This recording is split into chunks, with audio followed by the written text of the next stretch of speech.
Alrighty, folks, we got our very own Ozmourn up on deck, one of our organizers, the person getting us all together for this event right now, running Superliminal, all collectibles. It's going to be great. Let's take it away. All right, hello everybody. My name is Ozmourn, and I'm very excited to be showing off Superliminal for this event. Superliminal is kind of like my main speed game. It's the community that I've invested the most time into in my speedrunning career, and so I'm happy to show off all collectibles, which is a glitch category, completionist category, of course, and we are it's probably like the most entertaining category of this game.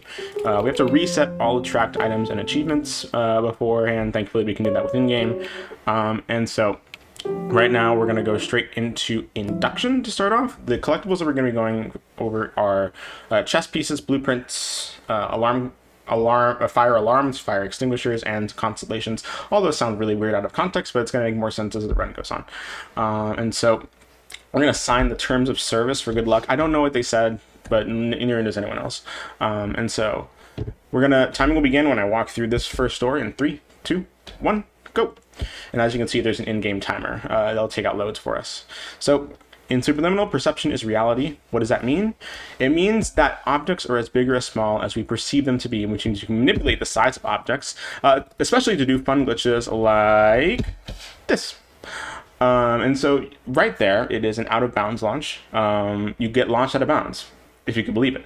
And so what essentially I just did is that when I made the object bigger, I made it so big that there's essentially no space between me and the object, and there's no space between the object and the ceiling. And so when I jump up, the game is just like, you're sharing the same space with the object, and I don't like that. So it's going to either shoot me out of bounds, or it's going to shoot the object out of bounds, so depending on whatever the path of least resistance is. And in that case, it was me.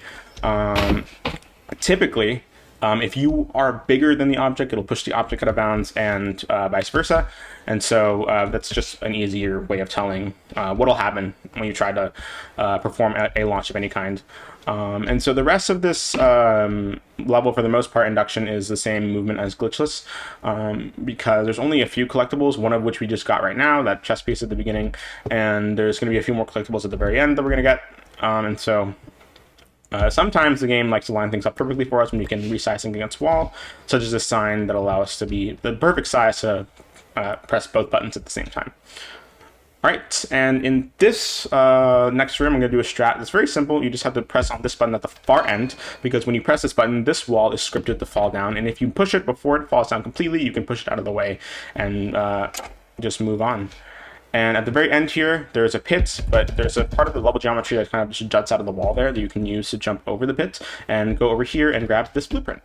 So those are the collectibles of induction. That's the first level, done pretty well. So yeah, if you're already liking what you see here, I highly recommend getting this and trying out this run, because it's a really, really fun one. And so right now we're going to go straight into optical, and as the name implies, there's going to be a lot of optical illusions. First and foremost, you're going to be seeing me go out of my way to get a lot of minor collectibles. Minor collectibles being the fire extinguishers and fire alarms. They're considered minor only because like you don't really have to go out of your way to like really find them, and there's a lot of them as well. And so one thing that you just saw me do there was the source of a lot of time lost, especially when you're starting out this run as a beginner. Just you have to keep your momentum going, you have to have good aim, and make sure that you don't stop moving, but you also have to go out of your way and do a lot of mouse and camera movement in order to collect a lot of these fire extinguishers and fire alarms, which is a very finicky thing to master. We're going to grab this fire extinguisher, and now we're going to go into the real meat and bones of what optical is all about. First and foremost, we're going to be collecting a few more fire extinguishers and fire alarms, and then we're going to line ourselves up perfectly here so that this item becomes real when we look at it at the right angle. It was painting on the wall and then became real, hence, you know, optical illusion, all that jazz. And we're going to do a specific skip with this item after going out of our way to collect more things. It is called it's called jump resizing, and it's literally just it's self-explanatory. You resize things as you underneath you as you jump.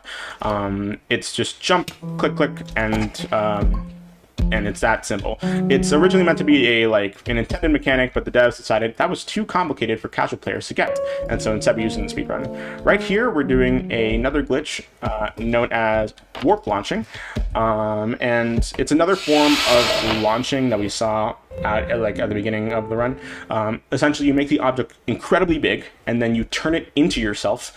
When you do that, when it collides with your character model, the object actually you can see like the object disappeared for a bit. It became so big that it essentially became bigger than the level itself, and when you let go of it, you get launched upwards. However, you don't get launched out of bounds because the object immediately gets deleted because it touches a deletion plane that's underneath every single level. And so when that happens, any item that gets out of bounds there, it's just going to immediately get respawned back to their original location. We're going to do some more jump resizing and get some more collectibles over here, and then grab this chest piece to launch ourselves upwards, similar to how we did at the very beginning of the run. But this time we're going to go up on these vents and grab this chest piece over here. We have a small catwalk that's about 20 seconds, so Bonnie, if you want to say anything, now's a good time. Oh, let's check in on those incentives here. Give me one sec.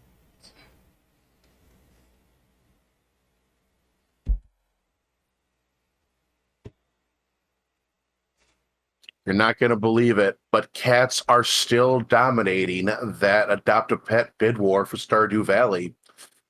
And I can't say I'm shocked, but just disappointed is all. Yeah, I'm disappointed too. We need to get the dogs up on that bid war. Show some love for our doggo friends up in chat here. I really do. So what you saw me there was I did what any natural person would do, and I grabbed the moon. There were two objects on the moon, the exit and then this soda can. We're going to resize this soda can and do the exact same thing that we did at the beginning of the run, but except with the soda can. But before we launch upwards with it, I don't know if this is going to work. We'll try. We're going to grab... Oh, come on. Oh, there we go. Perfect. We're going to grab the exit, and it's going to launch with us. We're going to make it a little bigger. Perfect. Come on. This one's finicky. Come on. There we go. Come on. And then we're going to assign this blueprint, and then we're going to exit the level. Every single level is going to end in like this hallway sequence in which there's a fire extinguisher and a fire alarm. There are some exceptions to that, but overall we're going to be able to do that easily right here. And so now we're going to go straight into cubism, and as the name implies, it is all about cubes. But you saw that we got a constellation in that last level, and we're going to go out of our way to do that one more time. If anyone can guess what the constellation is going to be before they see it, you get 5 brownie points. The points mean nothing, and you can't redeem them for anything, but you have them, and that's what matters the most. Meanwhile, Bonnie, if you want to say a few more things, you can. I'm just gonna throw out my guess up there. It's gonna be a big old hot dog in the sky, isn't it? Nah, it's a mug. Oh wow, I was way off. Coffee mug. Wow. Yeah. I'll get it. There's gonna be more, so keep guessing. Yeah. There's gonna be more, so keep guessing. All right. Yeah. Cubism is all about cubes. Ironically, though, the very first puzzle that we're going to be seeing here does not involve cubes at all. You can actually skip the use of the cube entirely, and it's the only normal cube in the entire run. And so you can just get this collectible and use this pole in order to get up here instead of going out of your way to find the cube. And now, in this next room, for some reason, you can just grab the collectible through the vents like that. I don't know why. And I don't know how you're supposed to get it casually, because that's the only way that I've known how to grab it.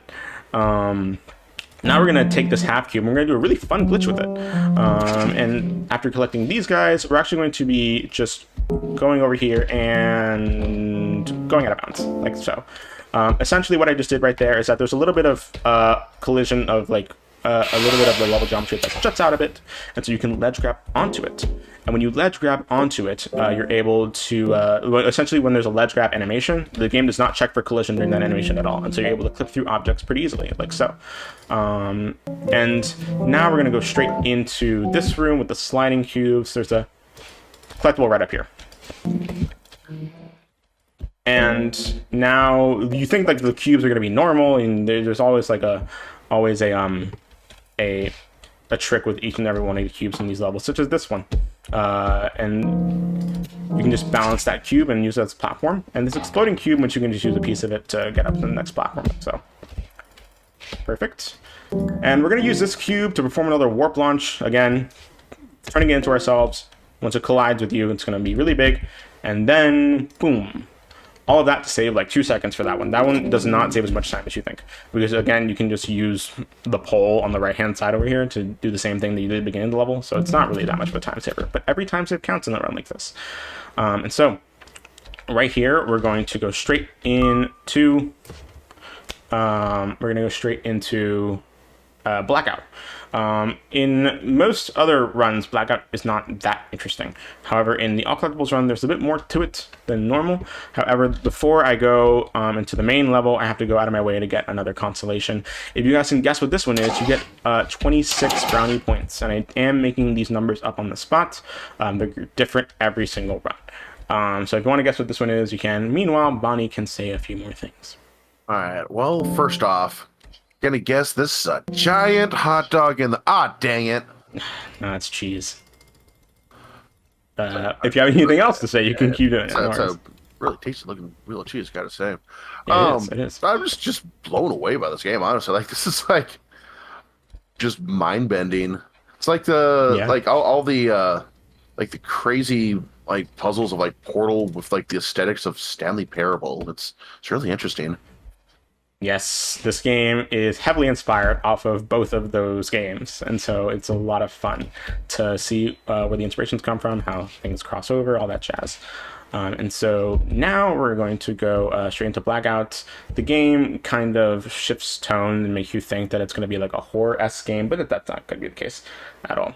And so instead, what we're going to be doing is we're going to do some really interesting glitches that are only exclusive to this particular level. First and foremost, we're going to take this canister and we're just going to clip it through that wall. You're not meant to bring walls through barriers bring objects through barriers like that. They're specifically designed so that you don't bring them through, but you can just push it through with your character model. Or if that doesn't work, you can also use that door, but thankfully it worked both times with the character model. And now we're going to be jumping here. The reason we want this canister is going to do another warp launch. And I don't think like the warp launches at the beginning of the game really describe just how big the object gets when you warp launch with it. And so we're going to do 2 warp launches in quick succession here. That'll really amplify how big the object gets. First and foremost, you want to do that one, and you can warp launch upwards because for some reason Blackout just doesn't have any ceilings. I mean, it's all dark up there. There's not really a reason to program a ceiling in, so I get it, but it makes it easier to warp launch here. We don't really, usually the warp launch that we just did, you don't want it to be that high, but sometimes it'll be really high like so. And then we're going to grab this sign and we're going to do another warp launch with it. And we're going to be making it really big, and we're going to be warp launching with it over here to grab another chest piece. Right, boom, like so. Perfect. And now the level is entirely bathed in red light. The reason being is because when an object gets deleted by the deletion plane underneath the level, for some reason the model gets deleted, but the volumetric lighting of the object stays. And so now the entire level, if you were to go out of bounds and like no clip, you see there's a giant red light in the sky, is covered in red light. And that really describes just how big the object gets when you warp launch with it. We're going to peek through those shelves and grab a blueprint on the other side of it. And we're going to grab one more major collectible here in which we're going to turn on the lights.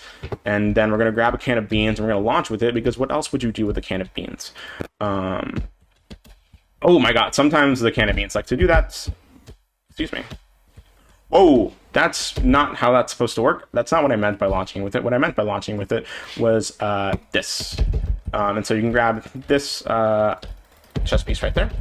Perfect. Excuse me, game.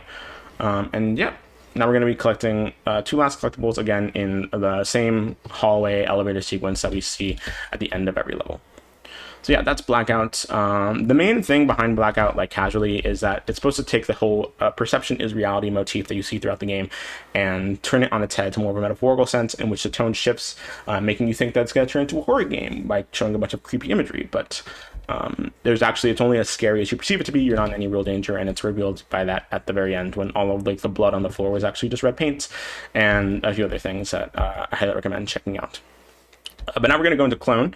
And as the name implies, we're going to be cloning objects. However, ironically, the very first puzzle in the level does not involve cloning any object at all. And so we're going to be going across here. Let's change the music real quick. That's channel 6. I like it. It's smoother. It's a smoother feel. And one thing about this level is because you can clone objects, the objects, you can, as long as you can see them, you can clone them. They don't have like a specific radius in which you have to be close to them in order to interact with them. And that's really useful, especially because that applies to the fire alarm. So you have to collect, such as this guy right here. You can just grab from way across the room. We're going to grab this guy, and we're going to do something called a jump launch, in which you look straight down, and then you jump and immediately let go of the object underneath you, because that allows you to immediately jump high in the air like we saw right there. Because for some reason, this is the only level in which you can look straight down, and so this is the only level in which that glitch is possible. Now we're going to be taking these guys, and you probably see that the rules for cloning objects in this game are weird in that they're not consistent. You saw in the green apple room, I was able to physically pick up the object and let it down. Only when I picked it up again was it cloned. But in this level in particular, the red apples I cannot pick up. The moment that I click them, they just drop to the floor like rocks. And so I just want to make sure I didn't miss one there. And so, you know, it's kind of weird from a casual perspective to see that like inconsistencies and differences between cloning objects. But, you know, as speedrunners, we know what objects do what, and so it's not really like a huge deal for us. Excuse me, I'm going to try this again. Thank you. Beautiful. All right, and we're going to grab this guy right here. There's a few more collectibles. We're almost done with clone. So we have to clone these signs, and one interesting thing about the signs here is that if you right click like so, you can call all the objects that are cloned back to their original object, and when they do that, they don't have any collision, so you can just walk straight through them. And we're going to grab this checkpoint, immediately turn around and go over here and grab another constellation. If you can get what this constellation is, I'll give you like 12 brownie points. If you're paying attention, it's not hard. I think I got it this time. It's going to be a giant hot dog in the sky. No, it is a dream soda machine. All right, and now we're going to reach checkpoints. Yes, sounds lovely. It's a lot of fun. Stay hydrated, chat. Stay hydrated, please. And now we're going to collect a few more things here. These fire alarms, and whoa, this fire alarm's already pulled. Why is that the case? Well, it's not because we're cheating or because we pulled it beforehand. No, don't worry about it. It's because for some reason in this level in particular, there are 3 pairs of fire alarms where if you pull one, the other one gets pulled too. We don't know why. We don't know like how to solve that kind of problem. We've bug reported it to the devs. It makes it easier for us, though I guess from a casual perspective, it is a little disorienting just because you want to like keep track of everything that you've done. But we don't really need to worry about extra fire alarms because you can just, once you pull one, you pull the other. Here's another constellation. We don't really have time for guessing. Is that a hot dog in the sky? It is not. It is a chair. That's a chair. That is a chair. Yeah. All right. One of them, I swear. You're gonna get one of them. Yeah. Broken clock is right twice a day, you know. Exactly. And so now we're gonna go straight into Dollhouse. This one in particular, I wouldn't say is the hardest puzzle. It's the hardest level in all collectibles, but it is infamously the hardest puzzle in a lot of other categories. Well, actually, no, just glitchless, really, because all the other categories are glitched and therefore can skip the majority of what makes Dollhouse annoying. And so here we're just going to be resizing the physical portals or the houses that we're going to be walking into. That's the mechanic that's introduced here, and it's really finicky because you're technically not just resizing like the portals you walk through, but you're also technically resizing yourself, because the bigger the portal you make, the smaller you will be when you walk through it. And so if you are too small, you're going to be moving way too slowly. Hold up, I forgot to get this one. You're gonna be moving way too slowly, and so if you move like too slowly, that's gonna be a huge time loss. What is a bigger time loss sometimes is actually if you make the portal too small, because if you make it too small, you're not gonna be able to walk through it on the other end, because usually on the other end it requires you to be smaller and fit through another portal in order to do that, in order to progress.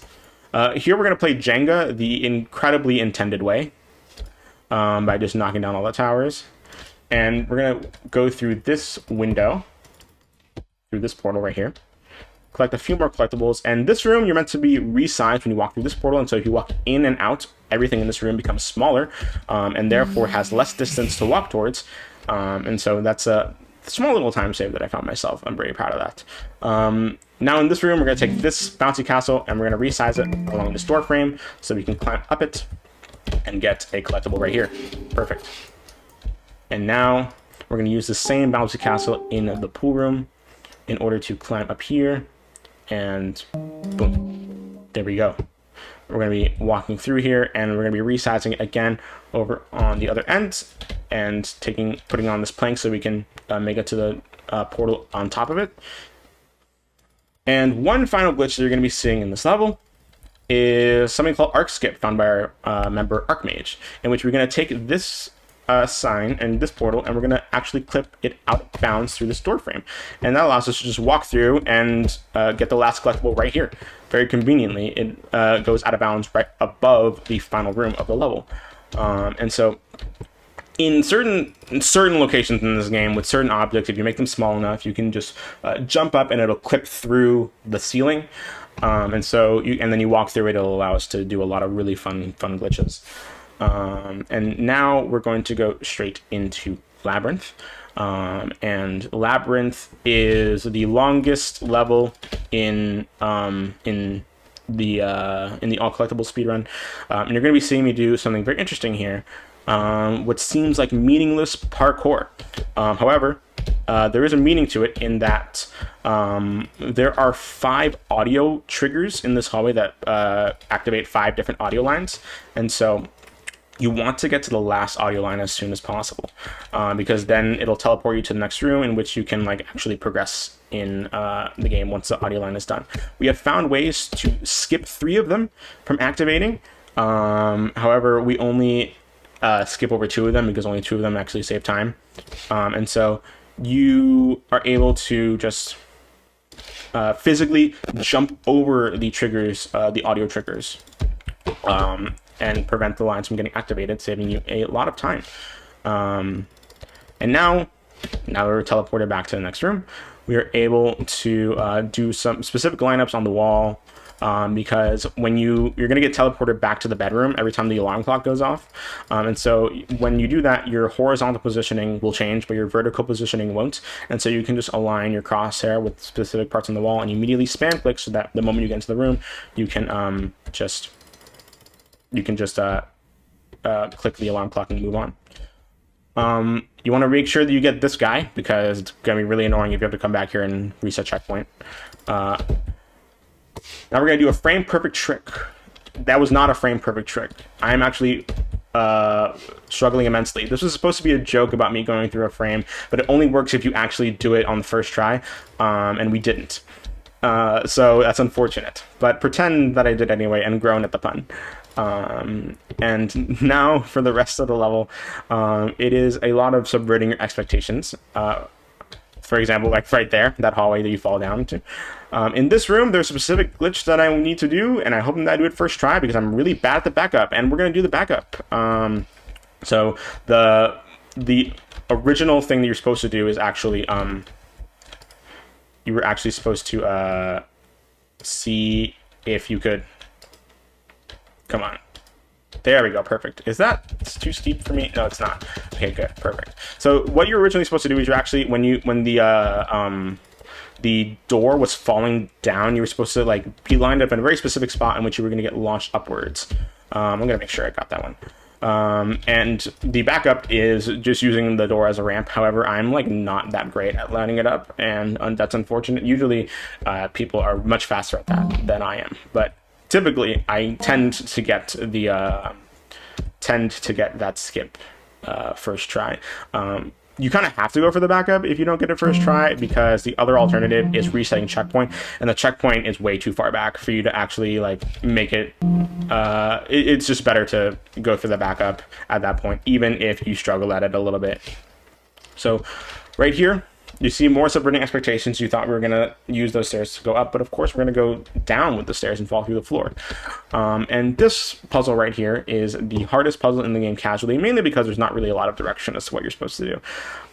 So you want to look the opposite way of which way the sign's telling you, because whichever way you look first will be the like stop, do not enter, no trespassing signs, and then the second way you look will be the door, and you want the arrow to be facing where the door is, and that's how you like move on. Now in this next room, in the pool room, we're going to be using another kind of launch. It's called a slide launch, in which you slide a cube along the side of the door right there. Ooh, we got the ledge grab. Let's go.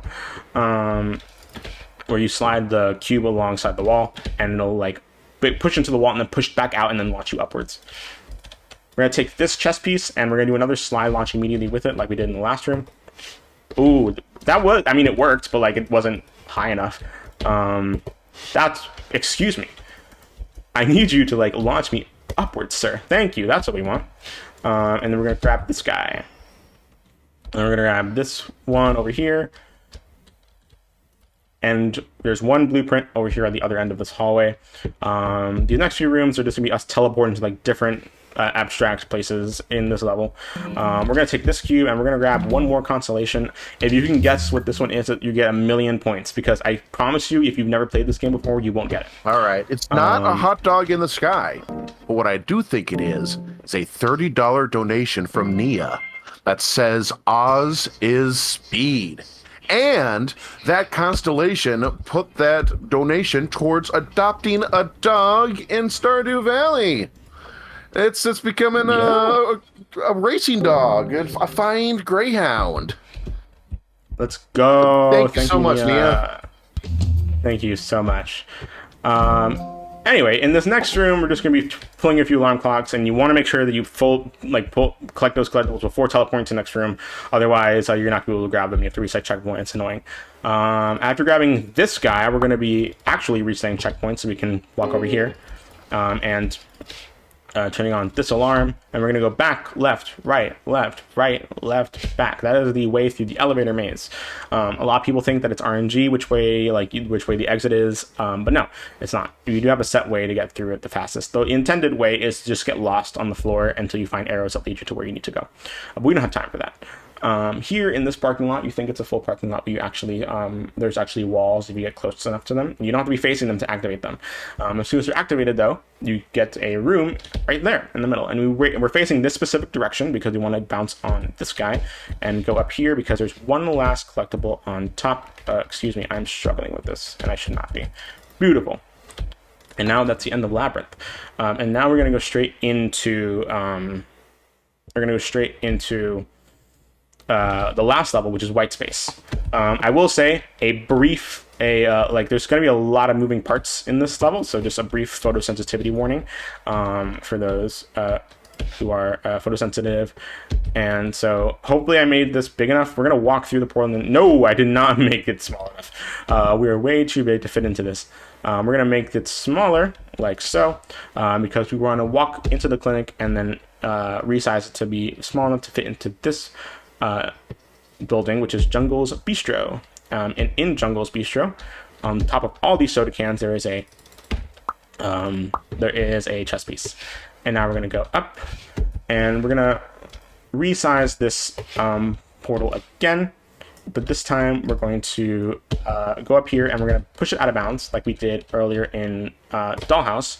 And we're going to walk through the same portal, and that'll lead us to this spot on the map. That was like actually perfect. That was probably the best way that could have happened. And we're going to grab that blueprint right there. Perfect. And now we're going to be falling down here, and we're going to be grabbing the last of a few collectibles. This is our last fire alarm. That is our last fire extinguisher. We're going to get a few more chest pieces, blueprints, and one last constellation. And so we're going to walk through here, and there's one blueprint on the other side, like so. and then you want to restart levels because you want to go back to the very beginning. Jump upwards, and we're going to be resizing it down here because there's a chess piece through here, and they're using the same clinic in order to move it out of bounds, but in this direction this time, because if you move it out of bounds in this direction, it'll lead you to the last room of this level, in which there's a lot to collect. More specifically, you want to make this guy very small, and in the process, we're going to be collecting one last chess piece. I think that's small enough. Where did this go? NBU, where do you go, please? Oh, you're right there. Okay, almost lost you. We're going to grab this blueprint. That's our last blueprint. And we're going to take this guy and we're going to be putting it through this door in order to resize down. I forgot to mention the reason that also this is the last chess piece right here.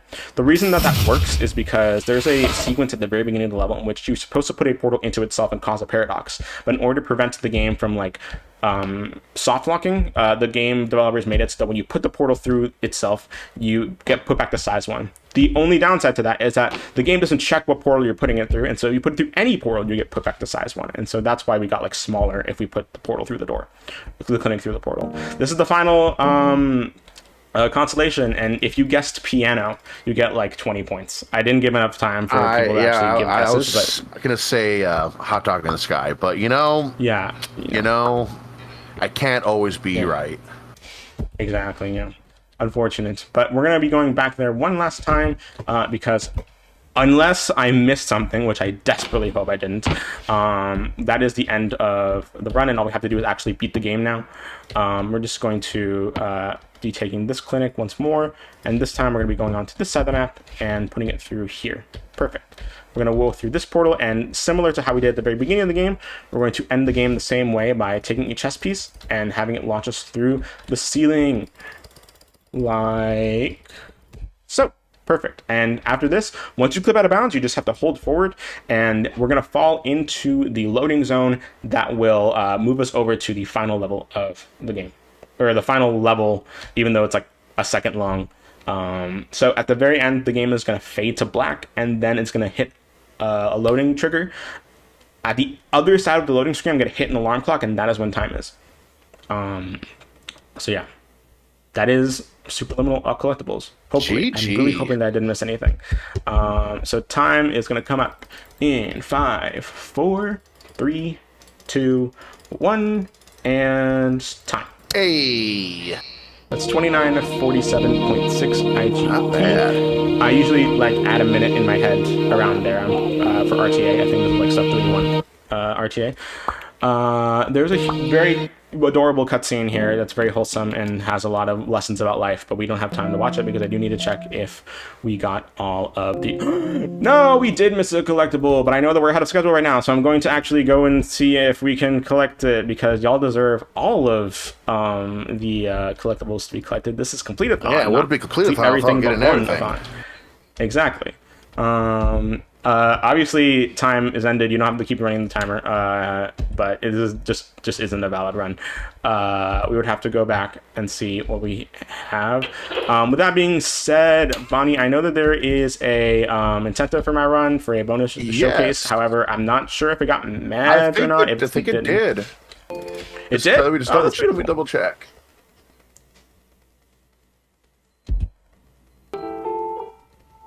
Yeah, that got met.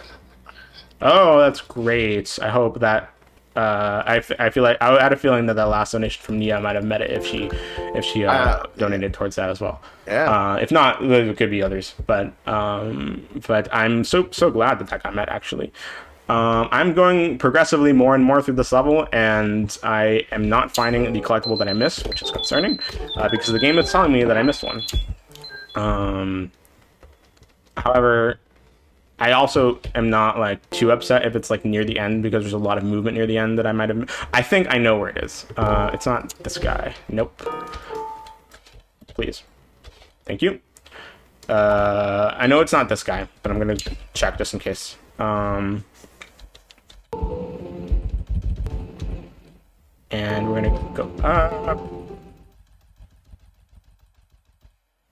Okay, solve this puzzle. Also, a fun fact about this puzzle, this is the puzzle where almost everyone spends the most time because they overthink the solution. and they think that's a lot more complicated than it actually is. Nope, not that one. I think it's one of these ones at the very end here, because those are the only ones that are left. Oh, nope. Is it this one? Nope. Is it this one? It's not? Uh-oh. Huh? It's not one of those. Is it this one? I'm gonna be so mad if it's the one at the end of the level next to the elevator. No, it's not. What? Did I... What did I miss? We don't have time to go through the level again. We're not going to. But, I don't know. I'm gonna have to look back at the footage to see what I missed. Oh, because just pretend like you got it. Yeah, I really don't know what it was. Yeah, I'm gonna see once last time if it's like one of these ones at the very beginning, but other than that, like, we're just gonna move on, and the mystery will have to be solved another day. No? Nope. Okay, yeah, that's fine. Let's just move on to the showcase, for the tech demo. I would ask for us to go to intermission because there is a bit of setup that needs to be done for it. Aside from that, we can just stay tuned. We'll be right back with it, all right? So, we'll be right back with the showcase. Un momento, folks.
Safety warning. Normal levels will be exceeded in 3, 2,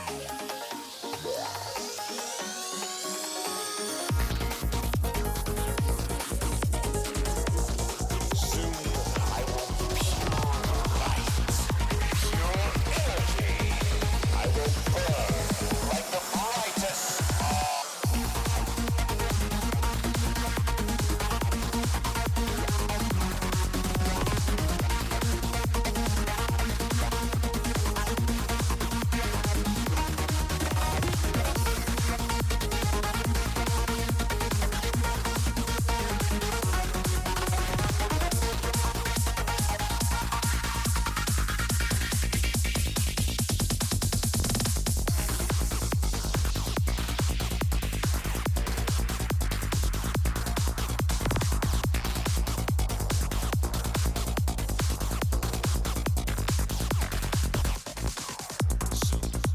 That city will be a reality, and we will be crowned its kings, or better than kings.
So, yeah, I'm good to go. How are we on schedule? I mean, I shouldn't worry, but like still. How are we on schedule? Alright, cool. Let's go.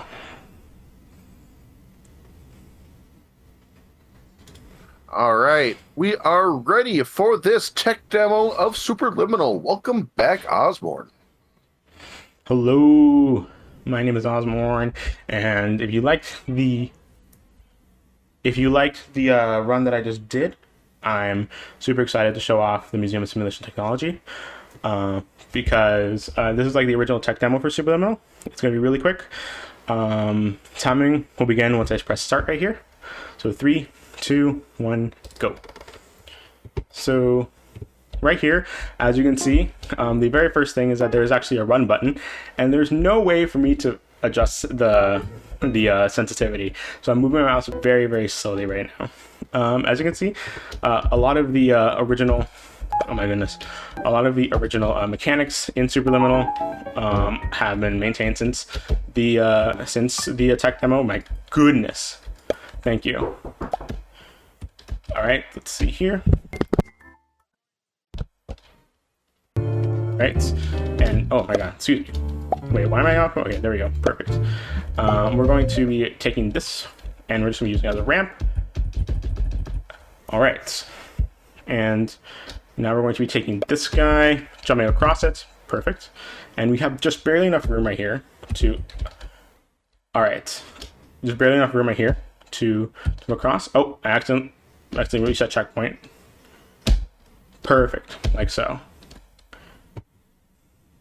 And now we're going to take this fan. You can see that this fan puzzle has been pretty much present in the entire game since the beginning. You can also check that not every single item is like rotatable quite yet. We want this guy to be big enough to knock the exit off. And as soon as the exit falls off, we can just grab it. And as long as any part of your hitbox is touching the level, you are able to grab it here. And so you can just take this moon because the moon has the exit on it. As you can see, that's always been there since the beginning, just like in the final product of the game. And right here, we can just jump through here, go to the exit. And we have one last one in which we're going to make this guy really, really big. And then, boom, like so. Oh, or it should be. and then touch the exit, and boom, that's time. That is pretty much the entirety of the tech demo right here. So you can see that there was a lot of stuff that was like maintained in the final product of Superliminal, such as the moon and the chess piece motif and all that jazz. So that was really cool to see, in my opinion. So hope you enjoyed it. GG.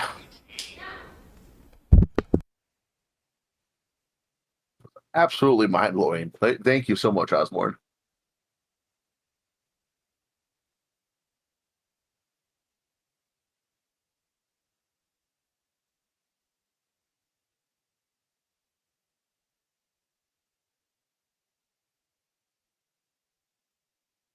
Yes. Oh, sorry. I guess for shoutouts, yeah. You can follow me on twitch.tv/Ozmourn and also you can follow me on twitch.tv/Ozmourn and also on Twitter.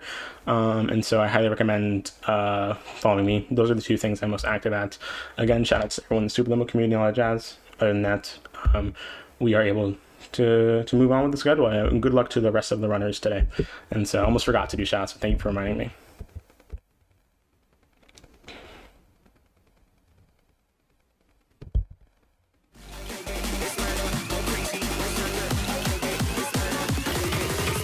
Go crazy.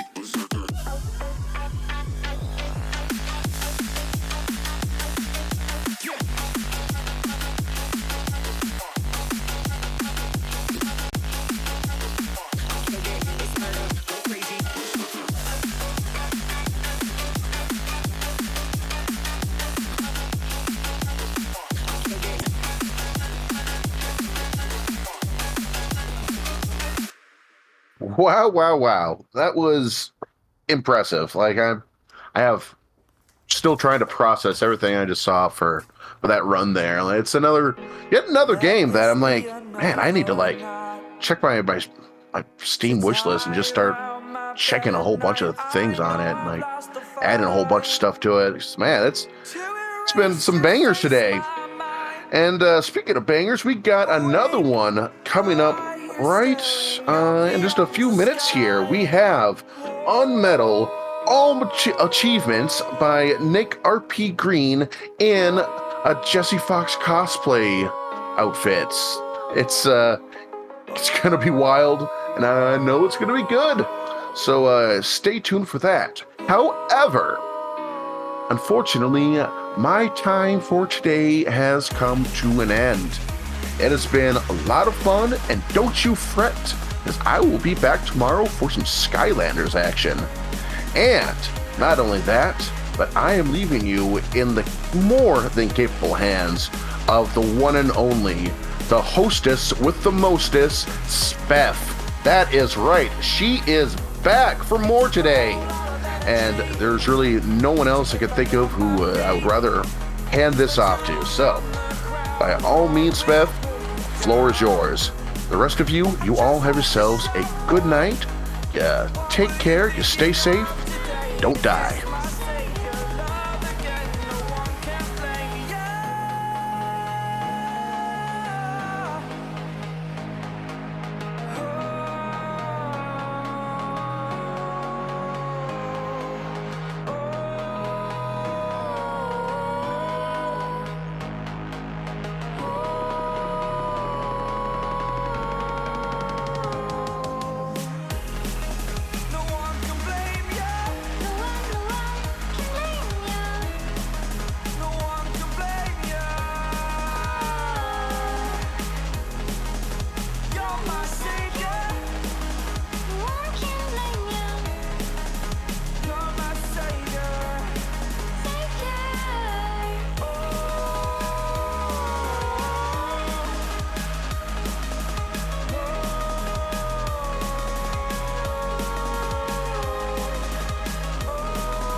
I don't know if life I'm changing over.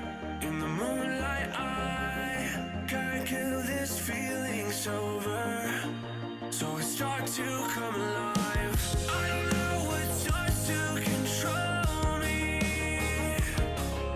I let it go, another soul that's underneath. I don't really care about this all. It's the fall that kills me. With our back against the wall, just feed the beast and you'll see. Wait for me. I don't wanna die inside my reality. Wait for me. I don't want your mind to remember me this way.